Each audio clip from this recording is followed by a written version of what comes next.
Hi, I'm Dr. Judy Morgan, and for those who don't know me, one of my favorite topics is pet food, because the most important ingredient in good pet health and longevity is food. You are what you eat, and food is the foundation of life are two of my favorite quotes, because without proper nutrition, health fades.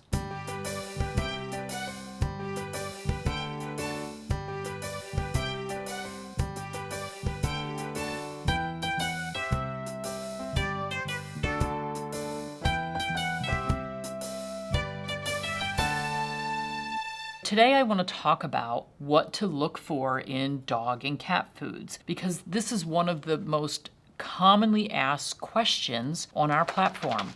How do I choose the right food? What's the best food for my pet? Let me qualify these statements that I'm about to make with the fact that every pet is an individual. What might be great for one of my dogs may not be great for another one of my dogs. For instance, one of my dogs absolutely cannot tolerate rabbit. He has bloody vomiting and diarrhea every time he eats rabbit. It doesn't matter if it's the cleanest product in the world, it just does not agree with him. My other 4 dogs think that's the best thing in the world. They absolutely love it. So we have to look at the individual pet, but keep in mind these general considerations of what to look for when you start out on this endeavor. First of all, we want a high meat content, low carbohydrate content. That's because our cats are obligate carnivores. They're meatosauruses. Our dogs, well, the jury is still out. A lot of people say that they are carnivores. A lot of them say that they are omnivores. And some people say that they're somewhere in between. And we do know that dogs can survive on vegetarian and vegan diets. However, that is not what they were designed to eat. Look at their teeth, look at their dentition.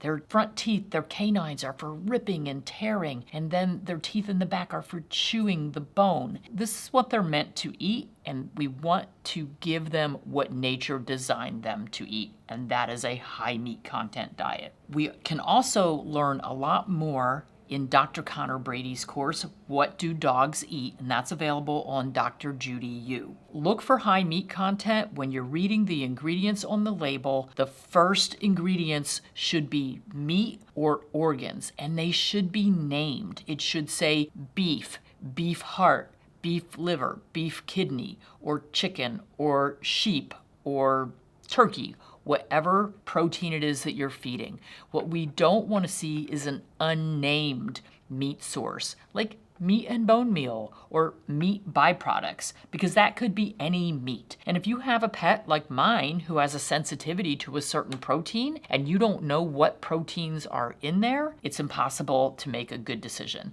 So avoid anything that has unnamed meats in it, but we do want high meat content. We want high moisture content. Dogs and cats are designed to hunt prey and eat that prey, which is high moisture. A mouse has about 75% moisture.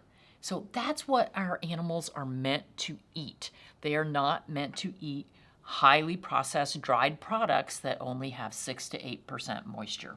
Most raw diets and canned diets are going to fall into this category of high moisture. The gently cooked diets will fall in here, 65 to 75% moisture. That is where we want to be looking.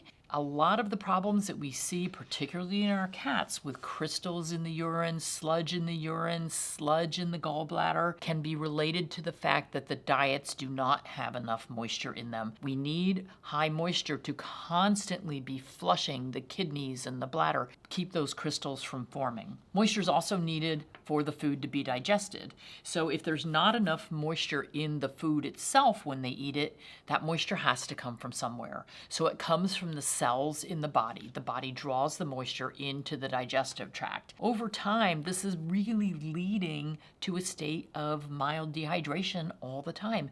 Very, very hard on the kidneys, very hard on the body to work in that state. So also feeding a high moisture, species appropriate diet can help decrease the formation of lipomas and thick mucoid discharges. For instance, we used to see a ton of cats with chronic sinusitis, thick discharges from their nose. those. And they were usually cats that were on low moisture diets, aka dry kibble. When we have these thick discharges, vaginal discharges, nasal discharges, coughing up thick things, we want to add moisture. We want to make that thick mucus become more liquid so it can be discharged from the body. Lipomas are actually thought to be areas of toxins that are walled off in the body, and in a Chinese medicine perspective, they are considered phlegm, and phlegm is a congealing or thickening of fluids. We rarely see lipomas in dogs and well, they're rare in cats anyway, but in dogs that are fed high moisture diets.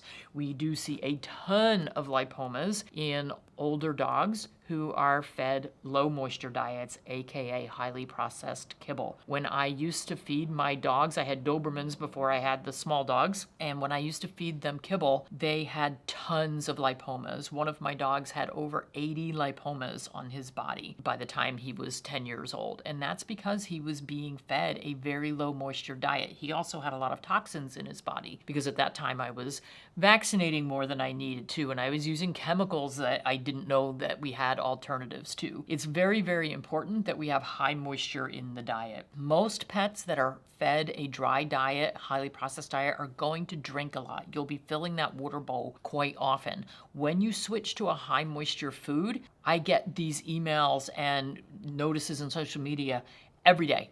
I changed off kibble. I'm feeding a gently cooked or a raw or a homemade diet, and my pet is not going to the water bowl. My pet is not drinking. I'm worried about my pet being dehydrated.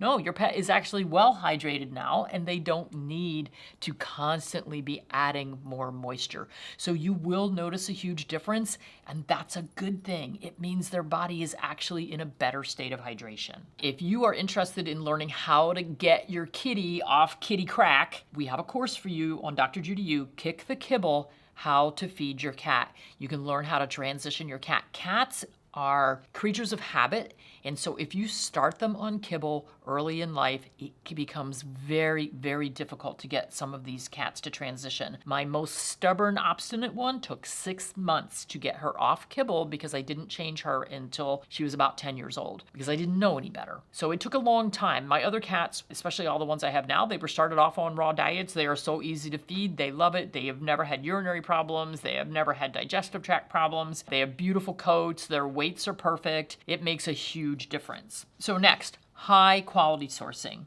Why? Because we have human grade versus feed grade. And AAFCO and FDA, well, AAFCO sets the rules, FDA regulates the rules for feed grade, well, for all pet food, but feed grade pet food is considered in the same category as livestock feed. And we know that our livestock is being fed a lot of waste products from the human food industry. For instance, the truckload of Skittles that overturned on a highway in Wisconsin was going to a dairy farm to be fed to dairy cattle. Dried grocery bakery products are ground up and mixed in with animal feed. Pigs are fed restaurant waste. Restaurant waste is actually one of the better things I just mentioned, but we don't want our pets being fed feed grade ingredients because that includes things like diseased, down, dying, disabled animals. So cows that died out in the field can go into pet feed. What we want is human grade food. Food that is actually human edible, not something that has been inspected and condemned. Do you want your dogs and cats eating the cancerous parts of the cow, the parts that were green and nasty and decaying? Or do you want them eating something that would be the equivalent of something you would be able to put on your own plate? I know for my own pets, it's going to be human grade or it's not going into their bodies. And that includes even when I'm looking at supplement ingredients, anything that's going into my pets has to be human grade, has to be human edible, not condemned. And FDA has stated that they do not believe that the use of diseased animals or animals that died otherwise than by slaughter to make animal food poses a safety concern, and we intend to continue to exercise enforcement discretion. Now, there was recently a new law passed that may make this very difficult for FDA to continue ignoring the laws of pet food, which state that animals that died otherwise than by slaughter cannot be used in pet feed. We will see if that new law makes any difference. Susan Thixton did a great blog on this very recently. So truthaboutpetfood.com, you can read about that. So when it comes to any food, sourcing is paramount. The sourcing will significantly impact the nutritional content of the food. How the food is prepared is significantly going to impact nutritional content and absorption of the food and the nutrients. So things to look for: humane, ethical, pasture-raised, grass-fed, grass-finished, regenerative agricultural practices. Organic may or may not be necessary. Certainly look at the Dirty Dozen. If the Dirty Dozen fruits and vegetables are included in the food product that you're buying, then maybe it would be great if those are organically sourced. But organic is definitely going to increase the price point. I know that for some of us, we can't afford or can't find everything organic for ourselves, so it just takes it to another level with our pets. But if you can find pet foods that have human-grade ingredients, organically sourced fruits and vegetables, that's great. For seafood, wild-caught versus farm-raised. Farm-raised fish, recommend you look it up if you don't know how they're raised, but the difference in cleanliness in the fish products of farm-raised versus wild-caught is hugely different, just like confinement operation raised cattle and poultry is very different in nutritional value and contamination versus pasture-raised free range. And wild-caught seafood will have a better nutritional profile. Other things we want to avoid. We want to avoid starchy carbs, peas, lentils, wheat, corn, soy, potatoes, chickpeas. The jury is still out on, do these ingredients interfere with absorption of nutrients? Could these ingredients, the peas, the lentils, the chickpeas, the potatoes, could they be in any way related to dilated cardiomyopathy? We really don't know. What I do know is that when these ingredients are used for a major part of the protein content in the food, that means we have less meat protein in the food. Meat protein is what sustains our dogs and cats. The amino acids in meat protein are very different from the amino acids in these other starchy ingredients. Amino acids are the building blocks of proteins. Amino acids are the nutrient resources for the body to use to build muscle, for the heart to function, and for everyday life. Dogs and cats have zero requirement for carbohydrates in their diet. When you look at the AFCO nutrient profiles requirements, when you look at the NRC requirements, when you look at FEDIAF requirements, none of them list a requirement for carbohydrates because dogs and cats do not have a need for carbohydrates in their diet. They do have a need for fiber. Where would they get that fiber in the wild? Well, they would eat the entire animal. So they're eating the fur, and they're also eating the intestinal contents of the vegetable-eating animal, cows, goats, chickens. They eat vegetation. For our cats, they catch mice, they catch rabbits. They're herbivores. They eat a lot of vegetable matter. But that fiber matter that they are ingesting when they eat the whole animal is a very small percentage of the diet. It does not need to be a 50% carbohydrate diet in order for our pets to get the fiber that they need for digestion. Excess carbohydrate consumption can lead to chronic inflammatory conditions such as diabetes, obesity, arthritis, and inflammatory bowel disease and leaky gut. High carbohydrate diets stress the pancreas due to the constant stimulation to produce insulin. So this is why we see a lot of kibble-fed cats become diabetic later in life.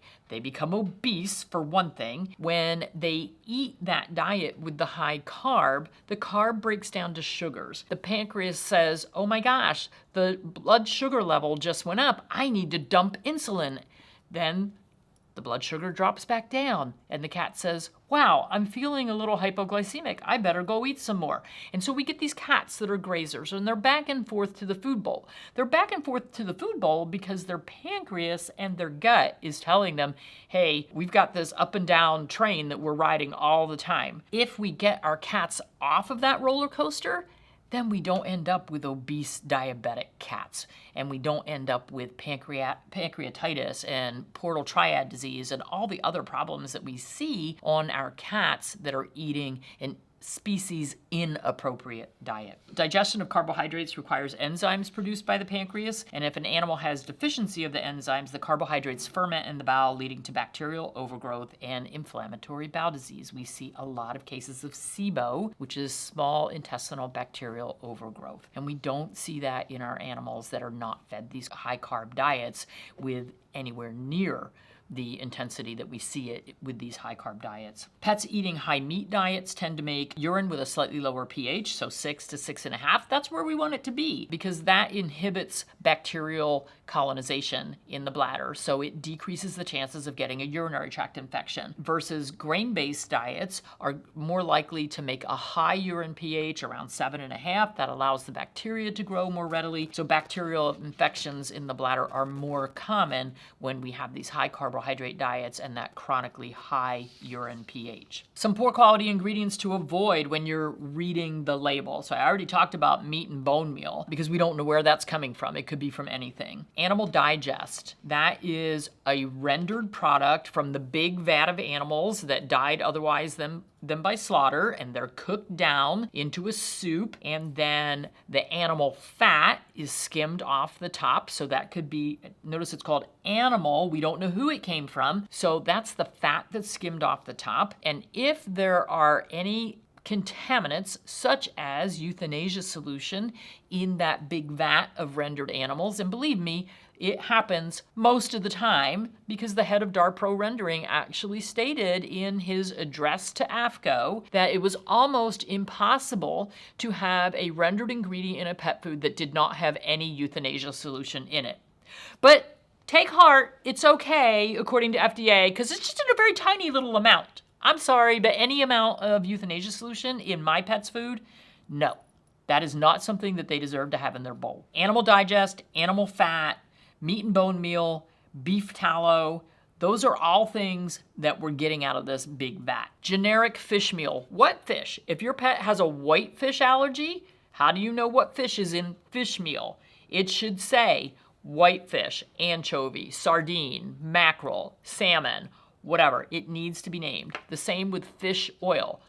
What fish did it come from? I need to know what fish it came from if I have a pet who has a sensitivity to a specific kind of fish. Byproduct meal, again, not named. Is that so? Byproducts get a bad name because byproducts are the things that aren't wanted in the human food industry, which is usually things like most people don't eat kidneys, and I mean some people do, but most don't eat kidneys, liver, heart, spleen, lungs. So those are considered byproducts. The organs are actually very nutritional. Byproducts kind of get a bad name, but when something is just called meat byproduct meal, meat from who? I don't know who that came from.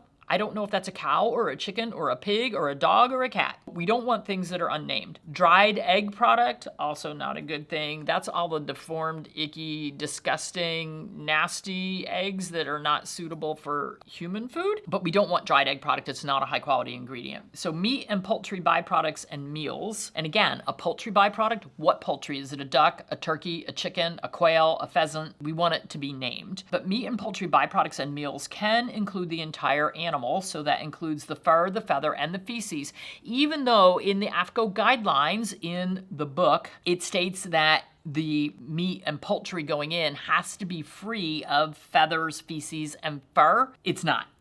So the whole bird goes in. They don't bother cleaning and plucking these birds before they're rendered. So point in fact, right now, we're having tons and tons of chickens being culled because of the HPAI, the avian influenza. Where are those chickens going? Probably into pet feed. They have proven that if the product is cooked, the virus doesn't survive. So it can't go to the human food industry. That's not where it's going. They're culling all these flocks. We can only surmise where it's going because it's probably not going to landfills because they don't like to do that. The rendering vat can include rendered zoo animals, roadkill, diseased animal carcasses, euthanized animals, and rotting putrid meat because they take these big trucks, They dump them outside in a big pile, and it sits there and rots in the hot sun until they're ready to boil it down. We've got lots of pictures of that throughout our website and Susan Thixton's Truth About Pet Food. I avoid wheat in any form. I don't use brewer's rice because I don't want to see brewer's rice. It's a cheap, non-nutritive filler. Brewer's yeast extract, corn, dried beet pulp. Again,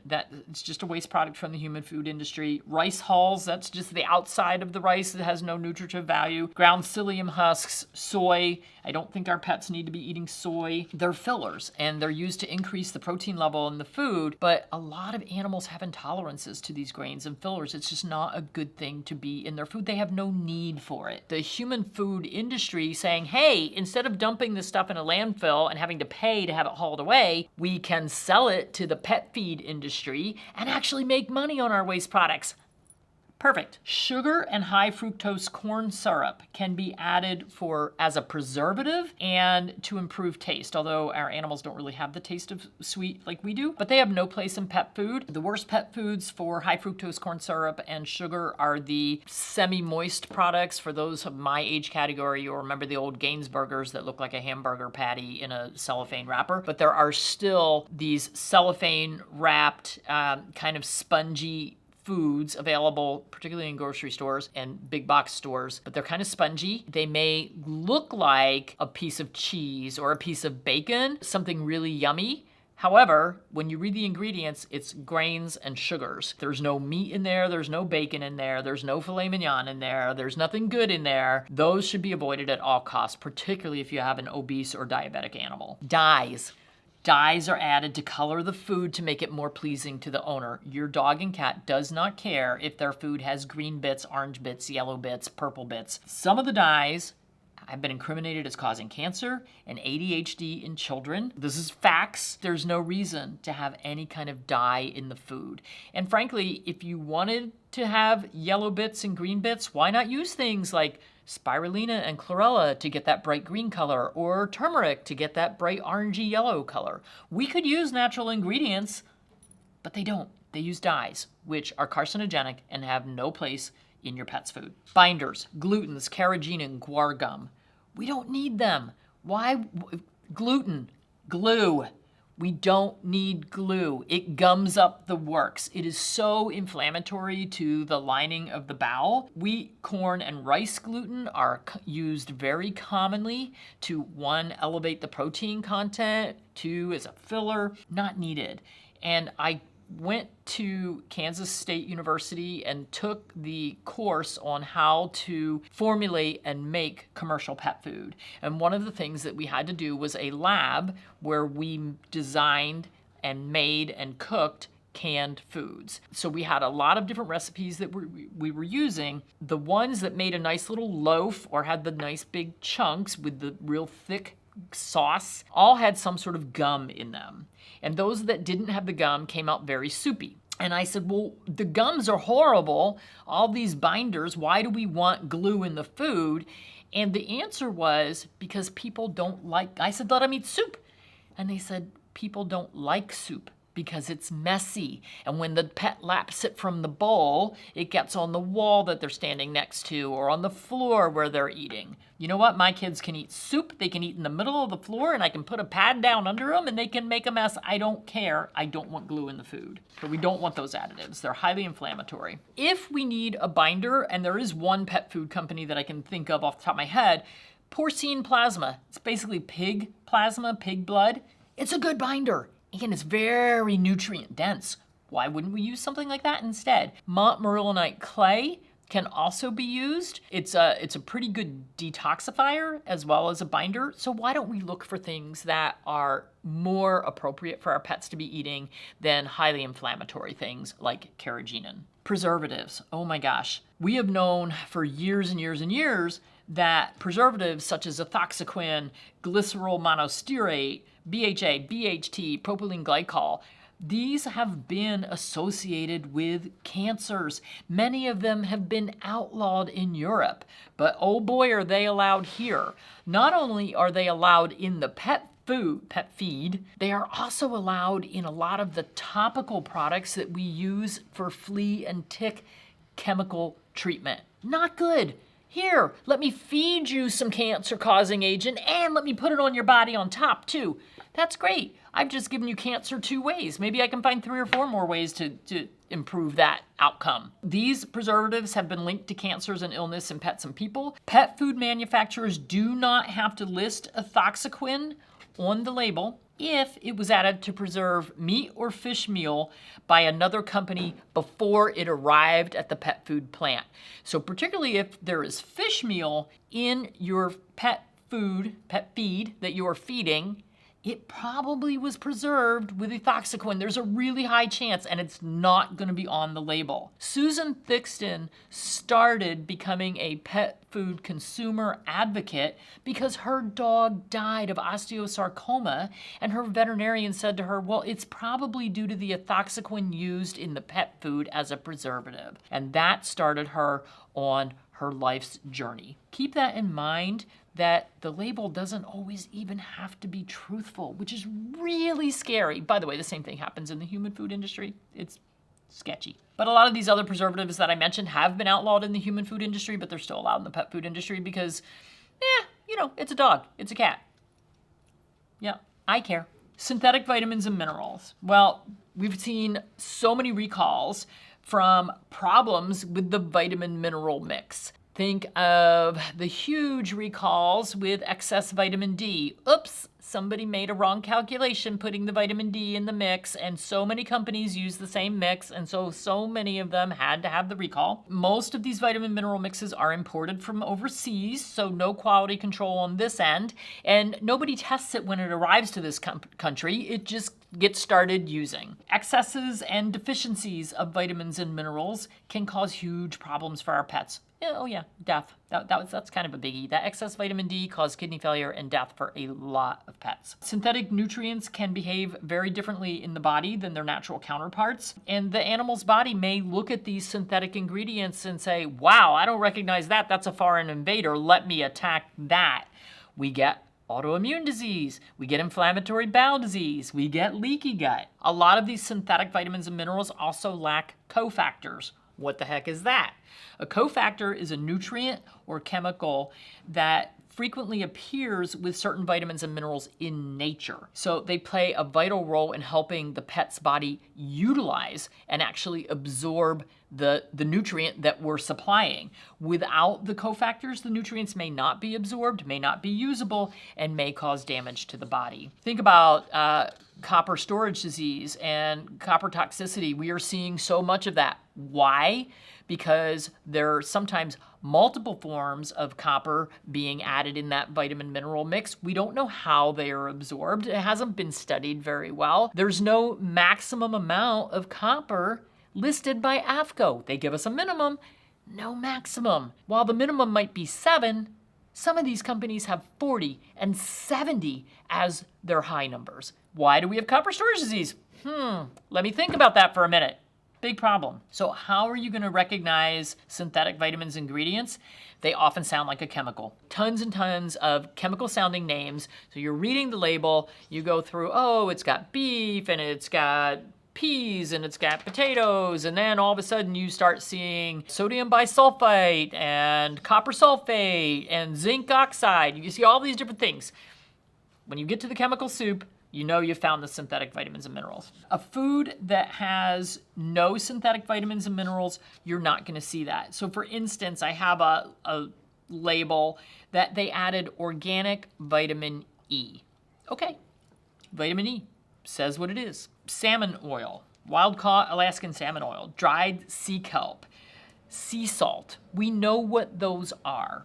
We don't have a chemical name that is in front of us. So we want to find those natural products that we're using. And there are better forms of synthetic ingredients. So for instance, selenium. Selenium yeast would be a much better choice than sodium selenite. Vitamin K metabolites, we've got some really, really bad synthetics of those. And for minerals, we want to choose amino acid chelates rather than sulfates and oxides. So for instance, I mentioned zinc oxide and zinc sulfate, those are the bad ones, but if you see zinc proteinate, that would be a better choice. The higher end companies with the better products, if they need to add some vitamins or minerals to get the recipe up to the AFCO standards, if they need to add things in, it'll usually just be a couple of things, and there'll be a proteinate versus an oxide or a sulfate.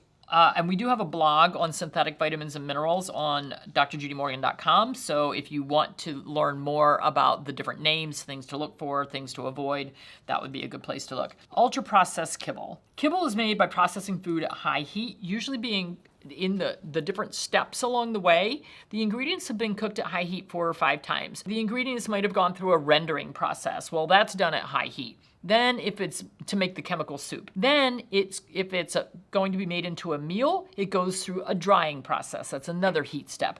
Then it goes through extrusion, which is another heat step. Then it goes through drying again, another heat step. By the time this ultra-processed food goes through all those heat steps, how much nutrient bioavailability remains?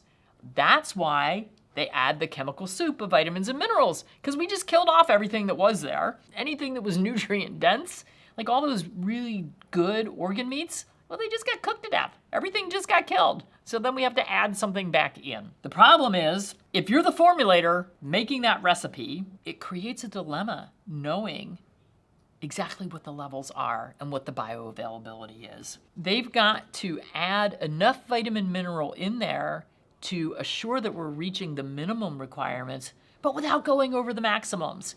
And like I said, some of these don't have a maximum level. Makes it really difficult. So they really don't know how much nutrition remains in the food because they don't test it at the end. They don't know how much of each vitamin and mineral needs to be added after processing. Unless each batch is tested after all the processing, there's no way to know, and they never do that. Not all pet owners have easy access to high quality food. While it's well and good to recommend feeding only organic, grass-fed, pasture-raised, antibiotic and hormone-free, non-GMO, locally sourced food, I know that's not always possible. Some people live in food deserts. For some pet parents, financial constraints limit the ability to feed the highest level of nutrition to their pets. For others, product availability may be the limiting factor. Many pet owners are uncomfortable with the idea of handling and feeding raw meats and organs. Got some great stories about that in my Canine Kitchen Capers book, where people are just pretty freaked out by handling liver. It is pretty slimy. And others are unable to feed raw diets due to limitations placed by pet therapy, boarding, veterinary offices, training facilities. I get it, but within those constraints, it is possible to improve the diet of all pets. Pick the best food you can using the criteria that I've explained. If you can't feed a 100% fresh food diet, then feeding even a small amount of whole foods, like a little bit of real meat, eggs, fruits, vegetables, can bring huge improvements to your pet's health. There are simple ingredients that have been shown to fight cancer: mushrooms, turmeric, broccoli. Great things. And they also improve gut health. By incorporating 1 or 2 meals made with whole foods each week, or by making a healthy topper to mix with the processed food, pet health and longevity can be improved. So I implore you, do the best you can, become a label reader, understand what it is that you are putting in your shopping cart and putting in the bowl for your pet. You can all make little improvements. I know sometimes it can be really difficult, but do the best you can, and let's see how much we can all improve the health and longevity of our pets.